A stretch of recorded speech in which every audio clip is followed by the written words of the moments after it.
there, Dave? He was a visitor.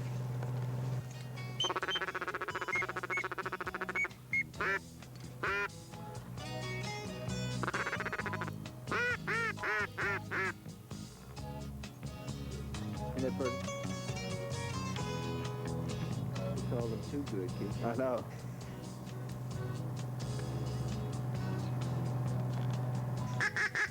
Here he comes.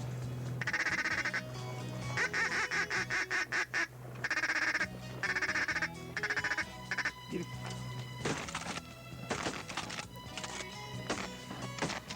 There you go. Good shot. Bring some shells with you, Brad. A smoking gun, boy. Can you see it? Look, Yeah. Keith. I tell you what, you see a smoke it? There.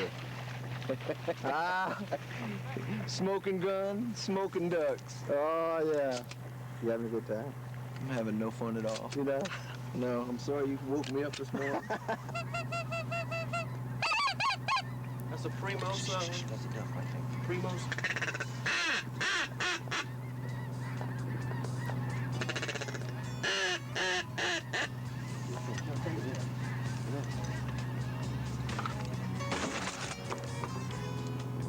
Good shot.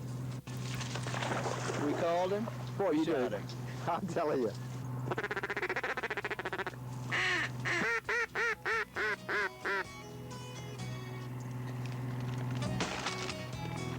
Good shot, Dave.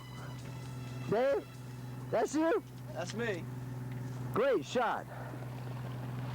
We did. There you go.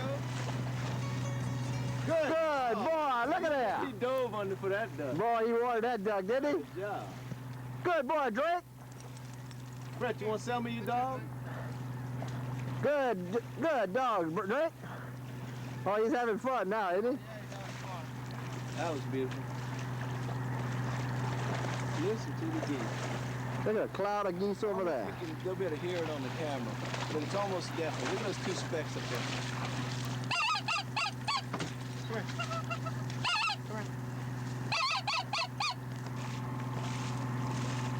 Well, you got him, Keith. Huh? You almost as good as Drake, huh? Yeah, almost. Got 3 out of that barn. Uh-huh, that was a good shot. Isn't that pretty? Oh, no. No, that's not beautiful. That's beautiful. Oh, good job. I just was curious. Oh, Luigi. Gadwall. Where's it at, Brent? A bald pate.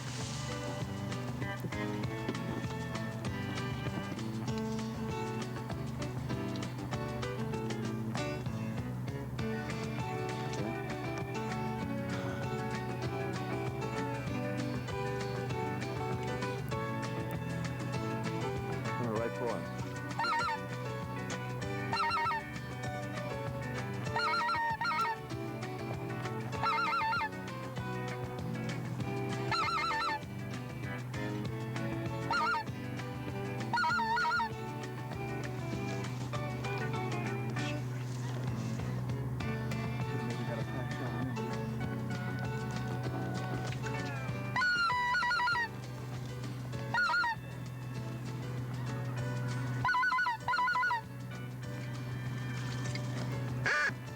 Birds in there right now. They got some birds in there, don't they? Listen to the. Yeah, it's almost. Oh, I saw a big cloud of geese get up down there. Really? You could hear when I was walking back. Oh, yeah. Look at all the geese. You think you can catch that on camera? I don't know, and Dave. appreciate how many birds are over there? It's like a cloud over there, isn't it? Look at those three. Look at those three specks locked up. See? Going on.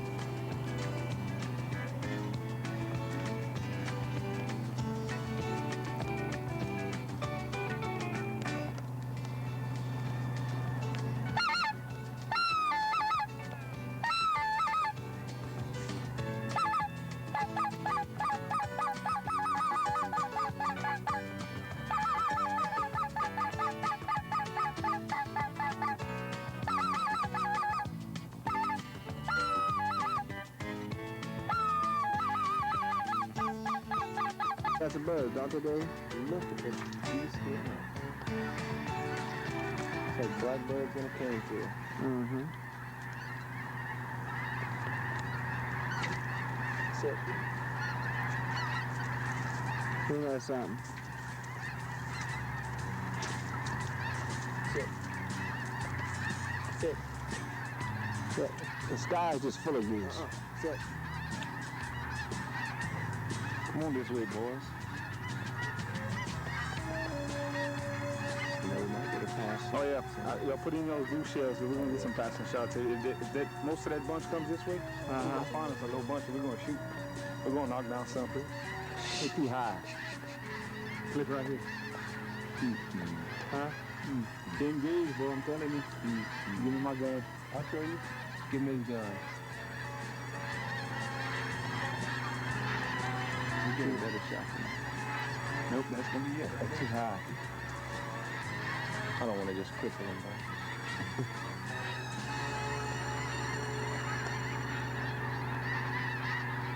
though. So Dave, I understand you and Dr. Weibel are going to start a pain management. Well, Clinic? it's been in progress for a while. Uh-huh.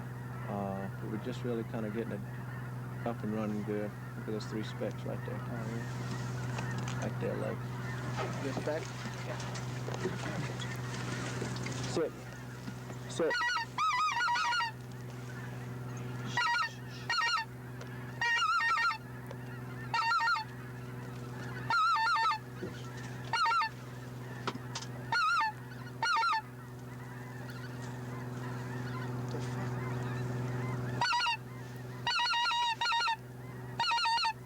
John, Doc. Coming back now. That was way too high. Yeah, way too high. You saw us? They were a little too far. I think so. Yeah, that was way too high. That goose would have been straight over. Sit, Drake. Come here. Come here. Come here. He made his gun Come back. here. I wasn't. Hey, Dave. Dave? Yeah. Dave, here comes our taxi. Taxi. Taxi. Did you have a good taxi? I did. You did? Oh, we had a good hunt this morning, too. No, I mean a good hunt.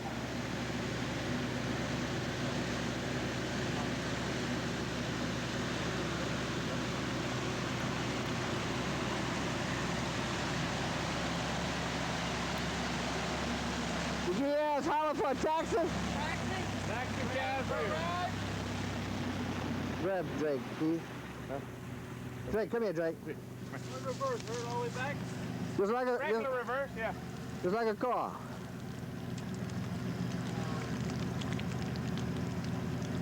Am I looking for a ride? Oh yeah, we're looking for a ride. All back. The Herd Hunting Club? Herd Hunting Club. Yeah, I hired a driver just for this, Bob. No kidding, huh? Just for Dr. Just for Dr. Pierce? And just for Dr. Pierce. Figure we go ahead. Oh, Brett? What's going on, Judd? Not much. How y'all doing, Bob? Fine, buddy. How much this morning? Great hunt. Good hunt? Oh yeah. Good. Got a good hunt, too, when Keith other blind over there. Y'all did?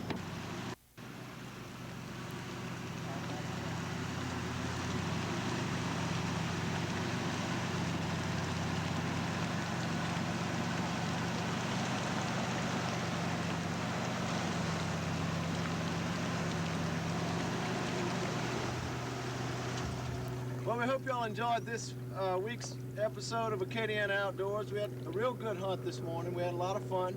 We had some real good shooting, and then we had some not so good shooting. But we had a lot of fun. We got to work with a young dog that has never been out before. He did an excellent job. And Brett, you're gonna have you a real good dog one day. Yeah. But I want to thank y'all for having me out here, for sure.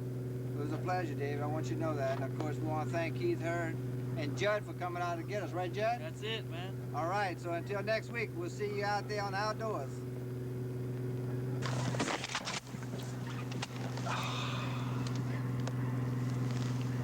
What happened? Sorry. Was that a fly ball? What happened? Huh? What happened? I missed him. That's what happened. Well, we all miss. You're not supposed to kill everyone, Dave. Yes, I am. Y'all didn't ever see that duck? He was too far. Too far, he was right there. Hey, I was just trying to make a good excuse for you. But thank you for being nice about That's it. right. Coming back, Doc. You want another shot? Yeah, I tell you what. Load up again. He's coming around. See behind it? I didn't tell you. Yeah, he's coming back again for you. Get him.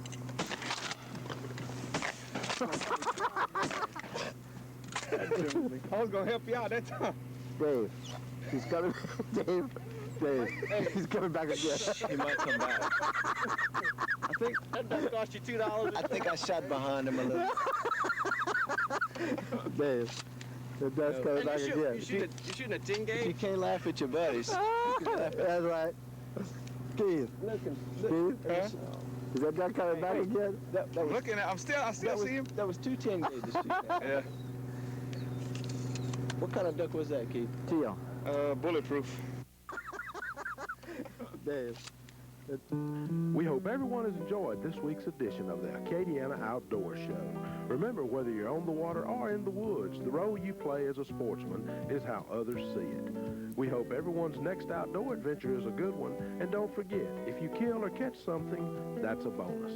Until From California to Connecticut, Alaska to Texas, millions of people drive along America's highways or visit our national parks and take pictures of beautiful landscapes, only to be disappointed once they're developed.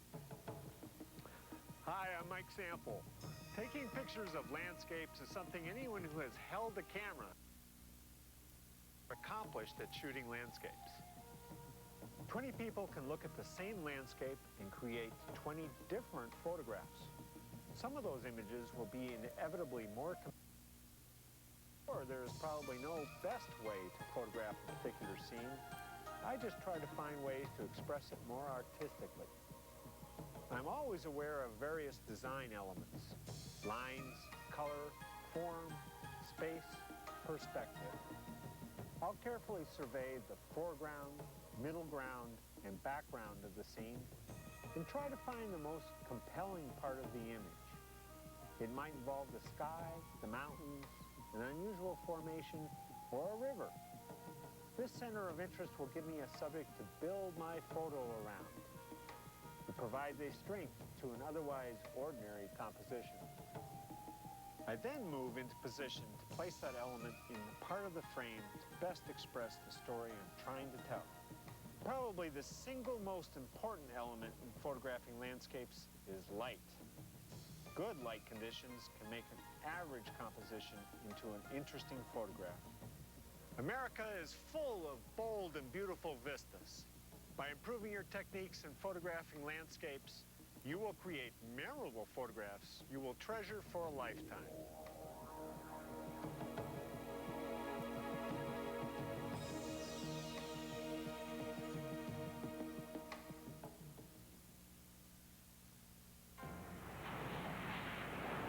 Some people can't afford to worry about the fuel in their tank. And when it comes to consistency and quality, their demands are among the toughest in the world. That's why most major domestic and international airlines depend on Citgo. And with more than 13,000 locations across America, you can depend on Citgo too. Citgo, the sign of quality.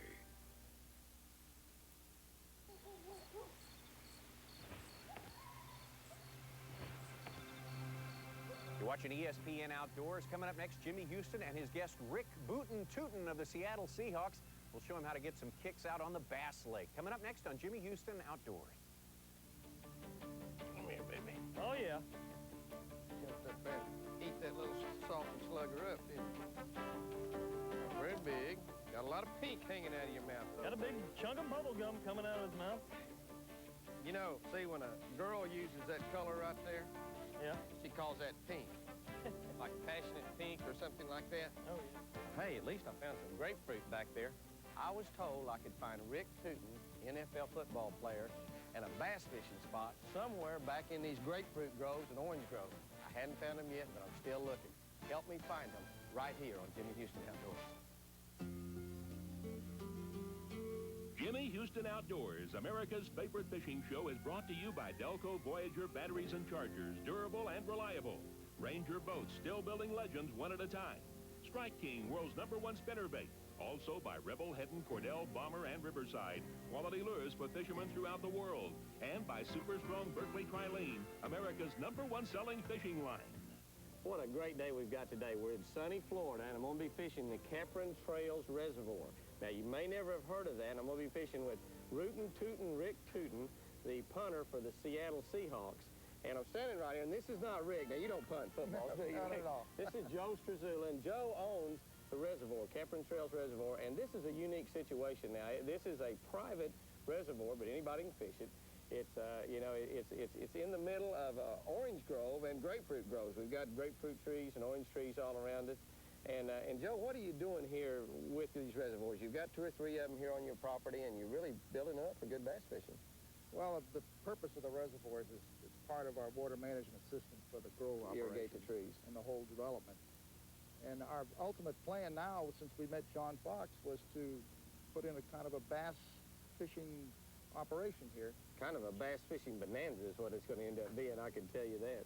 We hope it'll work out very well. We're surprised that the fish have gotten to be the size they have in only 3 years. And the lake that Rick and I is fishing today is only 3 years old, but now how you got the fish in here is you took them out of an older lake that you have here on your ranch and brought them over and just stocked it with a couple, 200 or 300 fish. Yeah, that's right. We had a little informal bass tournament one time. My son Frank and a bunch of his friends, and we probably caught a couple hundred that day and brought them in here, big ones and small ones, and tried to get the thing going. And we're really amazed how well they've developed in just 3 years. Yeah, and there's a lot of fish out there. There's just thousands of fish. Now, another thing that Joe has done down here, and he's bringing in F2s, which the F2 bass is a Cuban and Florida largemouth cross. It's a regular Cuban bass. These fish will grow 2, 2.5, 3 pounds a year if they've got plenty to eat. And you're bringing in a lot of fathead minnows and really managing these lakes for total catch and release fishing, where you know people can have really, really good fishing and catch a lot of fish. And it won't be too many years until an individual's going to have an opportunity to hopefully catch the biggest bass he's ever caught in his life here. That would be nice. It may have a grapefruit in his mouth. If it be the biggest bass, you can put a grapefruit in his mouth without any problem. Well, Joe, I'll tell you what, I appreciate you having us out here today. It's our pleasure. And our pleasure. We're going to find out if that old, you know, Rick is from Florida, so he knows a lot about Florida fishing. So we're going to find out if old Rootin' Tootin' Rick can catch a fish as good as he can kick a football. Great. Enjoyed it. Let's go give her a try.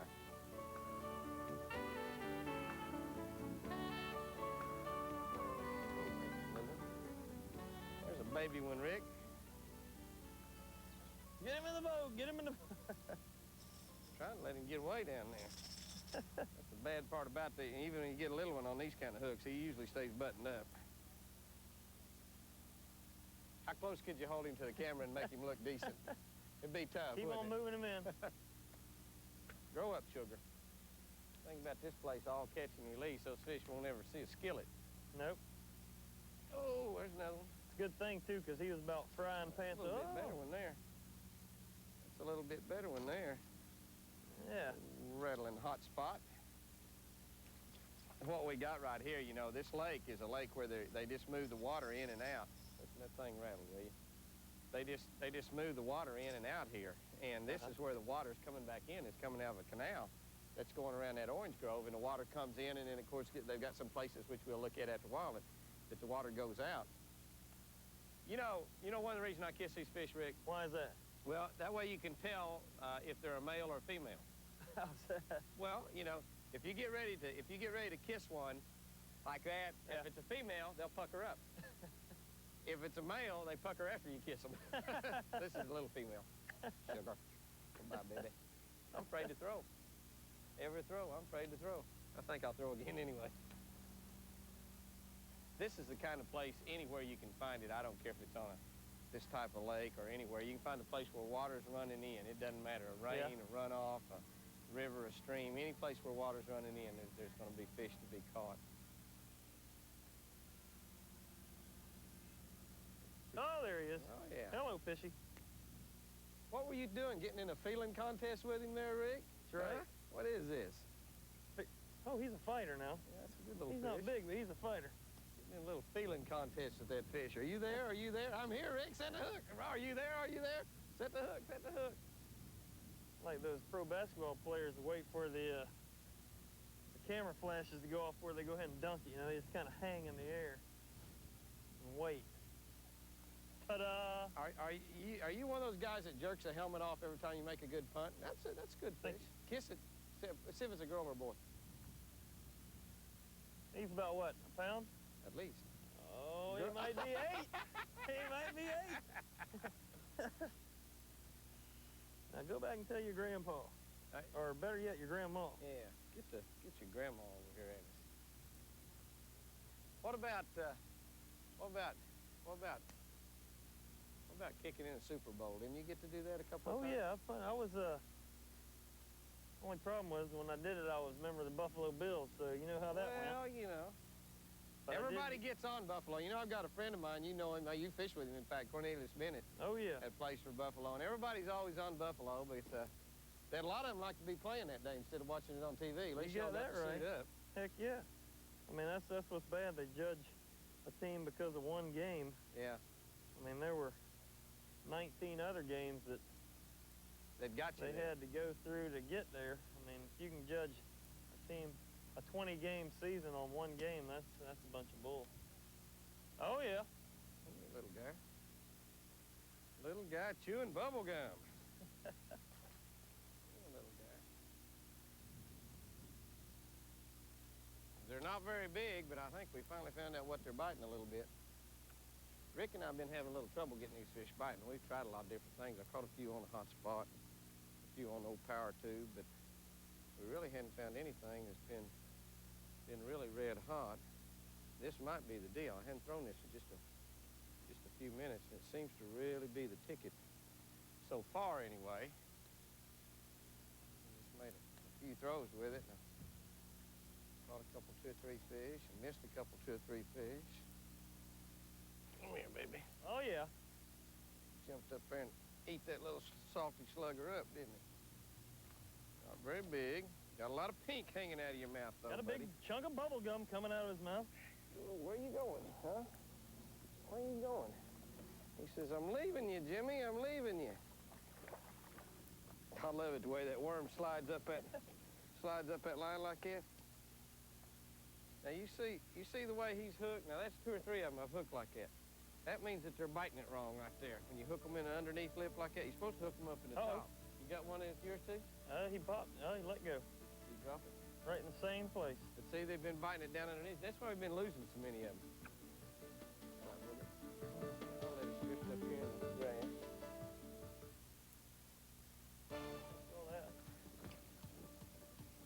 Come here, little guy. Come here, little guy. You got a brother? Oh, he's got a brother and a mother both. You need to get in there and get his mother is what you need to get, Rick. I'd like to. You still got the pink worm on? No. I'm fishing bubble gum. You too quick for me, boy. No. This is with bubble gum. I'm just checking you out there. Oh. This is such an easy color for the fish to see. There's nothing in the world swims around in the lake at this color. I don't know exactly why they like it, but they do like it. You see how long I let that fish have it? Yeah. I just let him swim down, swim down, swim down, swim down. Maybe they're embarrassed too. They don't want that color around their house. They try to show off and move. Kind of like riding a moped, huh? That's right. It's a lot of fun. You just don't want any of your friends to see you. Exactly. Don't want anybody to know. That's a pretty little old spot right in there, I'm telling you that.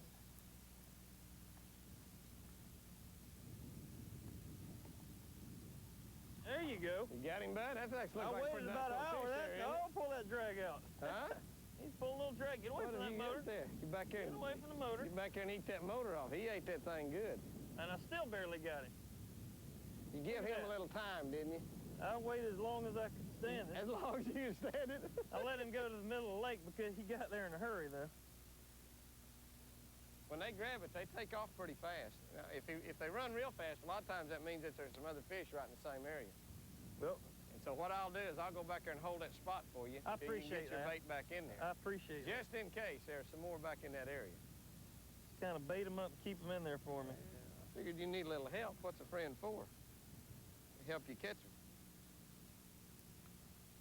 When you hook them, you hook them. I hook them. You know what? You do all right at hooking them, Rick. What I need to do is give you some lessons on unhooking. Well, this is hard now. It You know, I'm takes a you a long- saltwater fisherman. It's kind of tough to just turn them Takes all you a out. long time to unhook them, doesn't it?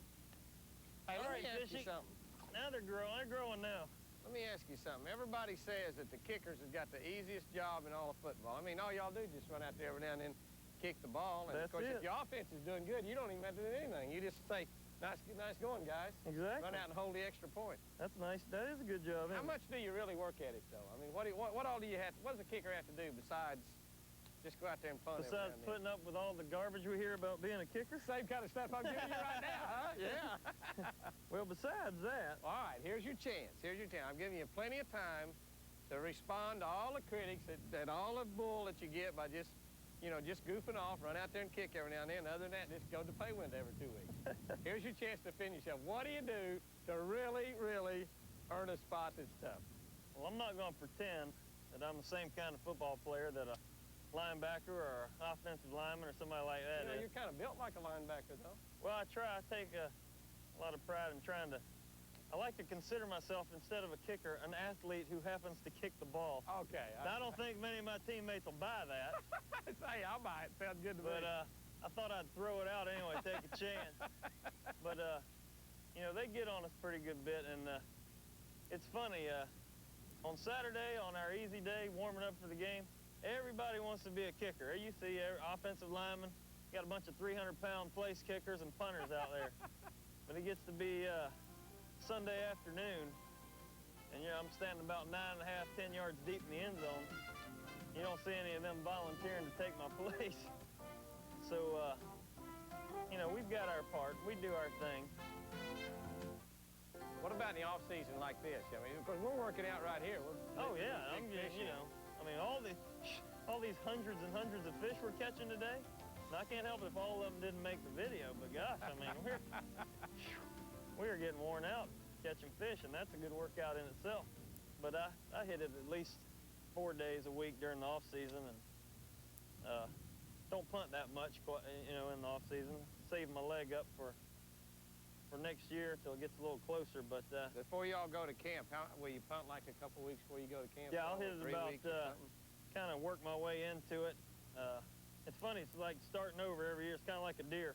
Got to grow new antlers every year. Got to start all over every year. It doesn't stay with you. And whoa, I got one. Oh, there he is. Come here, booger. Come here, booger. Yes. Come here, booger bear. Come here, booger bear. Well, where are you? Look at him. Ah! Makes me so mad. I was just playing with him, and he was serious. What in the world? You dog, next time I'm going to pull his lips off. do-over. It's called for a do-over. Oh, man, can you believe that? I just playing around with him. Best one I've had on all day. Playing around with him, and he was serious. He was trying to get away. All that time, he was trying to get away. I was just playing around with him. Next one that comes up there and grabs a hold of that thing, I'm going to jerk his lips right off. That'll teach him. Golly. This is to everybody in Seattle. Rick really works hard. He's working hard out here today. I'll hit you that 10 spot as soon as we go to commercial. Hey, I catch as much flack as you do. You talk about somebody catching flack about having a push job. Now, this is supposed to be a push job, but you see, this is hard. This is really hard. Well. I didn't get any help on that. I didn't back you up. I helped you, and what do you do? Well, yeah, this is a really hard job. You backed me up and I left you hanging. This leaves me hanging out to dry. What kind of a deal is this? Yeah. We can trade next fall if you want to. Especially in Buffalo when it's about Exactly. 25 below. Yeah, the when wind's blowing, they're gonna snap you a nice warm football, right? Yeah, we're headed to Cleveland next year, so you can take that one if you'd like. Catch this thing and catch it. I don't even fish in Cleveland. What are you talking about, man? I know they've got some fishing in Cleveland, though. Oh, there he is. Whoa! Well, I thought there was a big fish. I set the hook really, really hard, and it was not a big fish. I don't know how big he was, really. He probably was a big fish since I didn't catch him. Probably another one like we've caught. He was this big. He was that big? Well, that's not too bad. I went right back in there. Oh, that's a pretty good one. Hang on, Tell you what I'll do. That was the one I missed. That was the fish that I missed. That was the fish that I missed. Well, I figure you were teasing him for me, and I went right in. I'll get him for you. Just to show you what kind of guy I am. Well, I've caught my big one. When you gonna get yours? Away. He got away. All right, I see what you got on your shirt there. I fish, therefore I lie. So I'm gonna give you every opportunity. You caught that on that little floating wordable, Bobby Joe Humphrey. I'm gonna give you every opportunity to do whatever line you want right there. You can call him however big you want. He's really 2.5 pounds, but I'm gonna let you do it. Whoa! Oh, God. Rick, that's a good day. That's a big one. Let me show you what that shirt's good for. Hey, enjoy it, bud. I had a great time. When you kick one out of the end zone next year, just before you catch that snap, think about old Jimmy and a big bass. Booter clear down I'll do it. past the mid-yard line. All right. All right, enjoyed it. Good day. Catching a lot of bass out there today, and the bait that seemed to work the best was a soft plastic jerkbait, the Slugger. And it's real easy to catch a lot of fish this time of the year on that kind of bait because a lot of the fish are in various stages of the spawn. They're spawning pretty much all over the lake, up in the shallow water, back in the pockets, and then a lot of the fish have already moved out on the points. These are the fish that have already spawned. Now, these are things that, of course, I've learned from simply years and years and years of fishing. For a lot of people, it's difficult sometimes to figure out just exactly what to do under all the kind of conditions. One of the easiest ways to learn what to do, what kind of bait, what areas of the lake to fish, is using this little fish finder system. This is a little pocket guide that you actually carry in your tackle box. And it will tell you really just exactly what Rick and I did to catch a lot of the bass that we caught today. It tells you what type of baits to use, what place in the lake to fish, and it really gives you the right answers and lets you learn what it takes many, many people years and years to learn. As an example, the situation that we had here today, we've got a front coming in, we had an east wind blowing, it's in the springtime, the fish are in various stages of the spawn. As you read down through this, it'll tell you the northeast portion of the lake warms the quickest. However, when the temperature and moon stages are as they are now, the new moon, that the fish will be shallow all over the lake, and really they were. The interesting thing is when you look down here and see what type bait you should be using, a floating worm, a floating lizard, or a soft plastic jerkbait, which is just exactly what we caught our fish on. Also, if you look in here, it goes down and tells you to fish it in trash, covered shallow water, in pockets and the backs of coves. Exactly where we fished today. If you really want to be exactly right, fishing the right bait at the right time, this little system really is a neat thing for anybody. It doesn't matter whether you've been fishing for a week or two or whether you've been fishing all your life. It'll put you on the fish under just about any kind of circumstances. Everybody ought to have one in their tackle box. Well, it's late in the day and the sun's getting low. Caught me a big one, but I let him go. I sure had fun just watching him stretch my line. Made me a lifetime memory out here fishing Jimmy Houston and me. Hey, Jimmy, I think we'll have to go again sometime.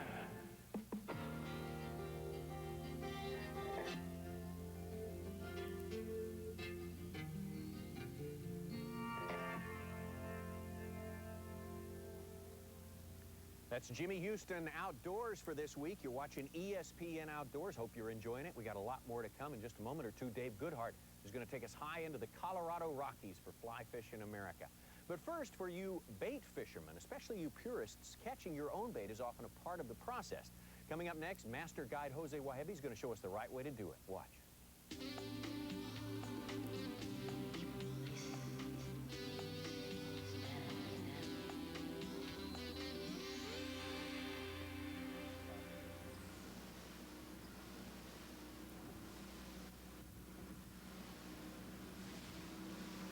I started, going by this island to do some sail fishing out here. And I saw a few birds working. I went, and I stopped there. Usually it's the birds that cue you. see pelicans dive and see pelicans dive, and you go, you know, could be ballyhoo, which I don't use very much, could be glass minnows, which I don't use at all, or it could be these guys, which I use a lot. They're a combination of what we call sandkey pilchers, which are kind of a olive back and green and bronze sides, and razor belly. The razor bellies are just silver with a little olive gold top. If you get them in calm water, you know, you just nick an edge of the school where you don't have to get a big, huge load. You just nick the edge of the school, get yourself about 10, 20 pounds so they don't crush each other. Bring them in the boat real quick into the well, you know, everything's very tight and compact. Here in this situation, you're just praying, you know, for anything, you know. So you throw, and you can get 50 pounds, you can get 10 pounds, but then you're dragging them in the net, and they're bouncing around in the waves, and when you get them in the boat, you just whap, throw them on the deck, and then they start slapping against each other. You know, we use them a lot to just catch a lot of the pelagic fish, and we use them in numbers because we chum with them. You know, we don't just use them for bait. We take them and we'll throw handfuls out. And what that does is it brings a lot of the pelagic species up to the surface, you know, which makes them fun to catch.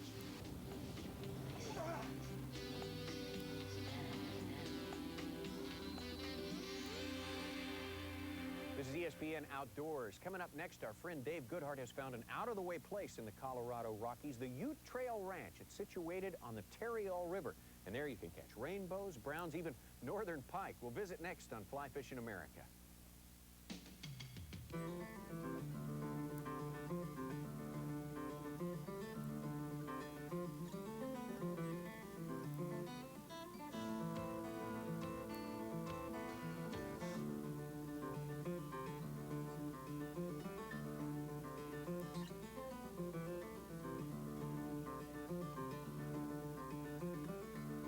Division's fly fishing. After throwing thousands of casts on Horseshoe Lake in southern Colorado in pursuit of the elusive tiger muskie, I was ready to get back to a little trout fishing. Colorado has plenty of well-known fly fishing streams, but I decided to travel to an area a little off the beaten path and fish a rarely talked about stream near the town of Jefferson. In the midst of striking evergreen forests, rugged Rocky Mountain peaks, and open meadows filled with spring wildflowers, sits the Ute Trail River Ranch.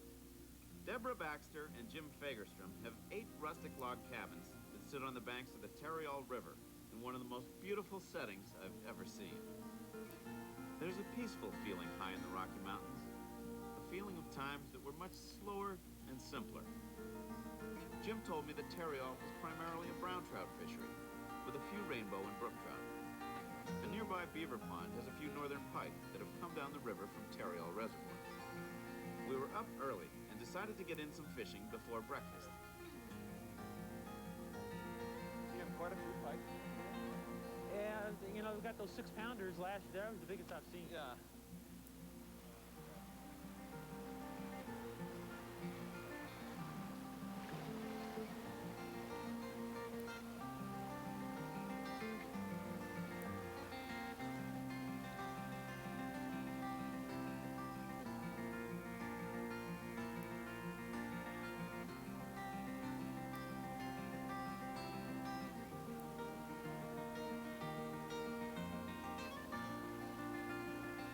Here's one.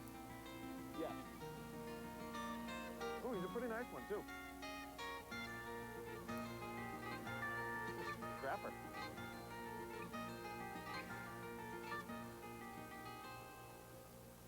Right out from under that tree. Oh, he's trying to... Luckily, he's not so big that I can't kind of horse him back up.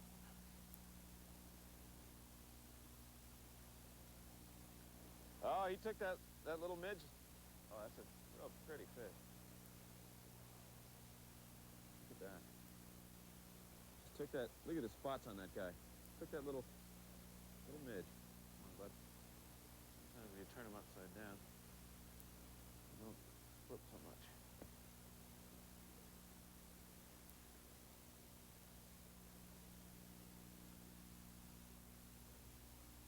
Look at those fins. Hey, bud. All right. Yeah? know if I was going to get one out from under that tree, but that's kind of cool. You about ready for a break? We got some fresh coffee and muffins up at the house. And then we'll try a different section of the river. Okay, sure. Sounds great. Come on, Coach. Let's go. What a friendly dog. So how'd you like the morning fishing? Oh, it's great. I love catching the brown trout. I actually said this a few times, but you know, I've just been so accustomed to catching so many rainbows, and which I think are a great fish and beautiful, but browns are pretty too, and I just, you know, they're a little more rare for me, so therefore I kind of get a little more of a kick out of catching. And we find, like, this section of our river is up at close to 9,000 feet, that the colors, the trout grow a lot slower. Yeah. There's a short season for them where they do have a growth pattern. But when you do catch a natural or a raised area fish, right, that the colors are vibrant. Right. The meat, if you do eat them, is just fantastic. But it's a fun place to walk and fish. And like you were doing, returning them, which I guess we all appreciate. Yeah, well, you know, you walk along that little canyon, you get the beautiful rocks, you've got the Steller's jay, you've got the beaver, you've got the rabbit out there, you've got the kingfisher flying downstream, you know, it's neat. There is a large amount of wildlife in there. And I understand that when you drove in, that you came across a herd of elk.